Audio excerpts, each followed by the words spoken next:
नमस्कार, स्वागत है आप सभी का। आप देख रहे हैं भारत 24। मैं हूं आपके साथ पूर्णिमा मिश्रा। जिस खबर की बात होने वाली है वो श्रद्धा से जुड़ी हुई है, जिसकी हत्या आफताब ने की है। बड़ी खबर इसी तस्वीर से जुड़ी हुई है। एक और तस्वीर श्रद्धा की सामने आई जिसमें श्रद्धा के चेहरे पर चोट के निशान है और श्रद्धा के दोस्त ने इस फोटो को शेयर किया है, ये बताते हुए कि आफताब श्रद्धा को पीटता था।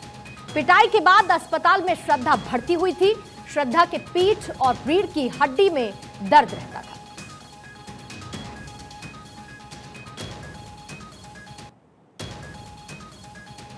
ये तस्वीर इस वक्त आप देख रहे हैं जो कि श्रद्धा के दोस्त की तरफ से साझा की गई है। ये तस्वीर सामने आई है जिसमें श्रद्धा के नाक और गाल पर आपको चोट के निशान नजर आ रहे होंगे। श्रद्धा के दोस्त का कहना है कि आफताब श्रद्धा को पीटता था, जिसके बाद श्रद्धा को अस्पताल तक जाना पड़ा था।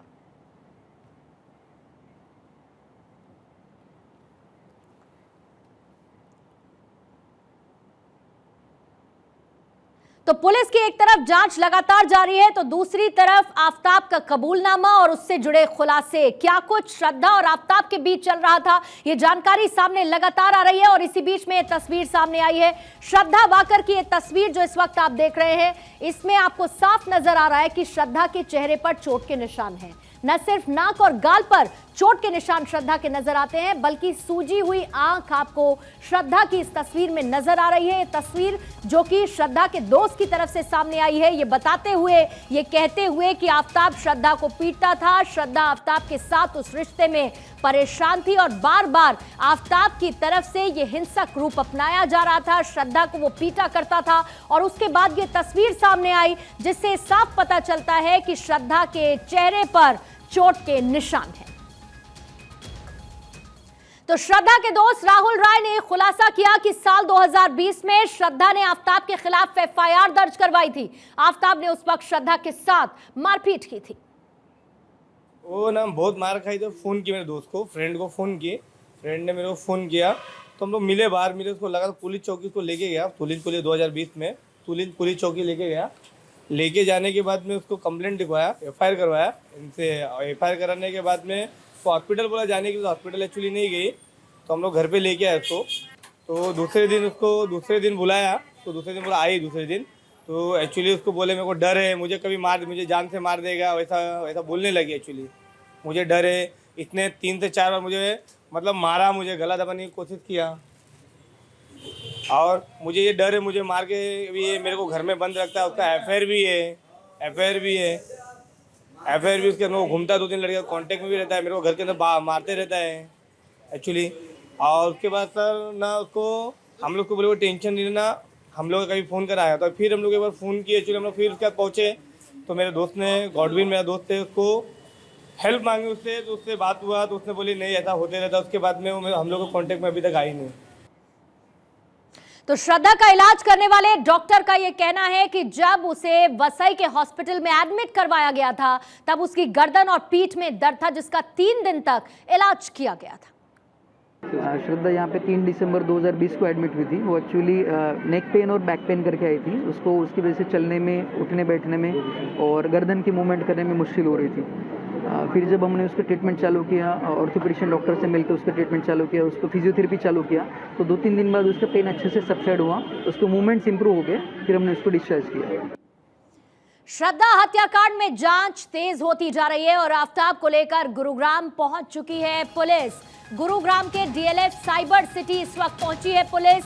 खबर यह है कि इसमें पुलिस को कई महत्वपूर्ण, जांच टीम को कई महत्वपूर्ण सबूत भी मिले हैं। आफताब के ऑफिस के पास श्रद्धा के सिर की तलाश करने के लिए पुलिस पहुंची गुरुग्राम में, क्योंकि आफताब एक कॉल सेंटर में नौकरी करता था। आफताब ने श्रद्धा का गला दबाने की बात अपने कबूलनामे में सामने रखी है। श्रद्धा हत्याकांड का आरोपी आफताब डीएलएफ फेज 2 की एक कंपनी में काम करता था और ऐसे में पुलिस को इस बात की उम्मीद है कि इस इलाके में पुलिस के हाथ कुछ अहम सुराग लग सकते हैं। जानकारी ये भी मिल रही है कि पुलिस को यहां से कुछ बरामदगी भी हुई है।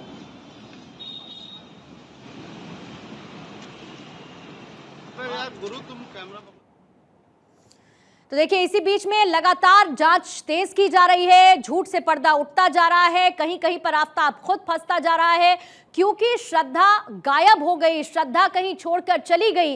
इसी कहानी की शुरुआत आफ्ताब ने की थी, लेकिन कैसे ये तमाम बातें सामने आई, कैसे झूठ से पर्दा उठता गया, इसकी डिटेल्स इस वक्त आपके सामने है। अभी तक जो कुछ मिला है, आफ्ताब ये बताता रहा कि श्रद्धा अचानक से कहीं पर चली गई, इसी के साथ उसने बचने की कोशिश की, जबकि 26 मई को मेहरौली श्रद्धा की लोकेशन लास्ट ट्रेस की गई थी।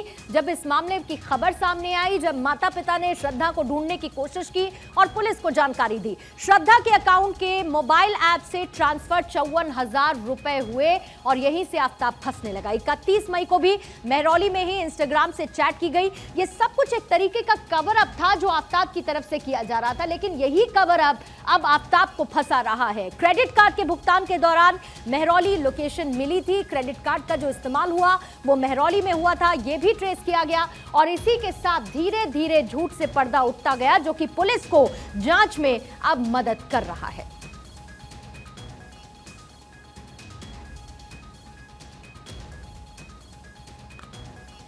और इस पर और ज्यादा जानकारी के लिए सीधा हम रुख करेंगे हमारे संवाददाता कन्हैया शुक्ला इस वक्त हमारे साथ जुड़ चुके हैं, जो कि मेहरौली के उसी जंगल में मौजूद हैं जहां लगातार पुलिस की तरफ से गहन जांच की जा रही है। कन्हैया, ओवर टू यू, क्योंकि यहां से वो महत्वपूर्ण सुराग मिलेंगे जिससे ये तय होगा कि आफ्ताब इस जघन्य अपराध के बाद किसी भी तरीके से बचे ना। देखिए पूर्णिमा, आपको बता दें कि पुलिस की ये पूरी कोशिश है कि जो आरोपी आफ्ताब है उसको कड़ी से कड़ी सजा मिले और उसके जो बयान है उस बयान के आधार पर जो भी चार्जशीट तैयार हो उसमें सारे सबूत बहुत ही पुख्ता होने चाहिए। ये बहुत महत्वपूर्ण है, पुलिस के लिए बहुत बड़ी चुनौती भी है, क्योंकि आफ्ताब ने जो मेहरौली जंगल है उसमें जो 100 का टुकड़ा है कई जगह पे फेंका है, कई बरामद हो चुके हैं। इसके अलावा आज जो पुलिस है वो गुड़गांव गई थी और गुड़गांव के उस ऑफिस के पास जहाँ पर आफ्ताब काम करता था वहाँ से भी कोई एक जो सबूत है वो पुलिस ने इकट्ठा किया है। खैर अभी उस चीज का खुलासा नहीं किया है पुलिस ने, लेकिन वो हो सकता है जांच में बहुत मददगार साबित हो।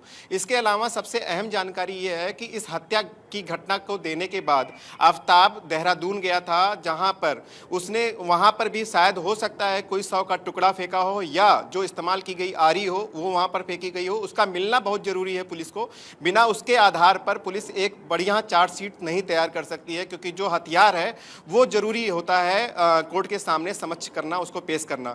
इसके अलावा अगर हम देखें इस पूरी जांच में कि कितनी जांच जो है वो बड़ी होती जा रही है, लगातार जो चार्जशीट के पन्ने हैं वो बनते जा रहे हैं और जिस तरीके की बातें सामने आ रही हैं लगातार नए नए खुलासे होते जा रहे हैं। पुलिस इस पूरी जो कड़ियां हैं उसको जोड़ने का प्रयास कर रही है और यहाँ तक कि जो ये घटना है लगभग 6 महीने के जो सीसीटीवी फुटेज हैं आसपास के इलाके के कि जो आफ्ताब के बयान के बाद निकाले जा रहे हैं, उनको खंगाला जा रहा है कि आफ्ताब किस दिन जो है 100 का कौन सा टुकड़ा किस रास्ते से ले जाकर के मेहरौली के जंगल में फेंकता है या किसी अन्य जगह पे फेंकता है। तो वहां पर लगे हुए सीसीटीवी जो फुटेज हैं, जो प्राइवेट सीसीटीवी हैं, इसके अलावा जो गवर्नमेंट के वहां पे या ट्रैफिक पुलिस के जो सीसीटीवी फुटेज हैं वो भी खंगाले जा रहे हैं, क्योंकि 6 महीने की पुरानी वारदात है, घटना को 6 महीने हो चुके हैं। इसी बीच में कन्हैया, एक दिल्ली पुलिस हेडक्वार्टर से एक स्पेशल ऑर्डर भी जारी किया गया है और उस स्पेशल ऑर्डर में लगभग 15 जिलों के 178 थानों की पुलिस को यह बताया गया है कि वो जानकारी दें कि बीते 3 से 4 महीने में क्या कोई शव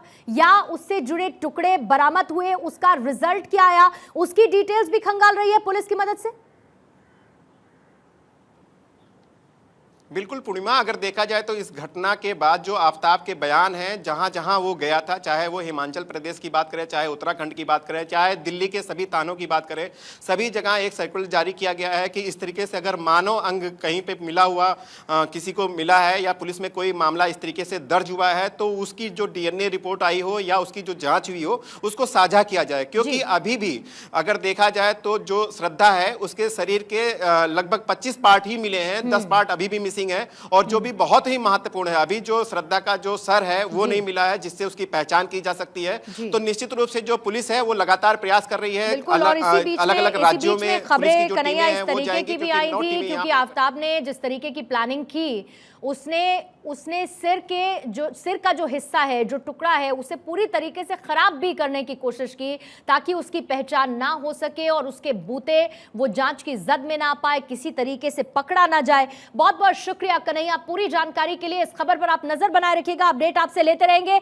लेकिन श्रद्धा मर्डर केस को लेकर देश भर में किस तरीके से आक्रोश पनप रहा है। उत्तर प्रदेश के वाराणसी में भी जहां महिलाओं में गुस्सा साफ नजर आया और बड़ी संख्या में महिलाओं ने इकट्ठा होकर आरोपी आफ्ताब का पुतला फूंका। आफ्ताब के खिलाफ नारेबाजी की गई और आफ्ताब को फांसी देने की सजा की मांग की गई है।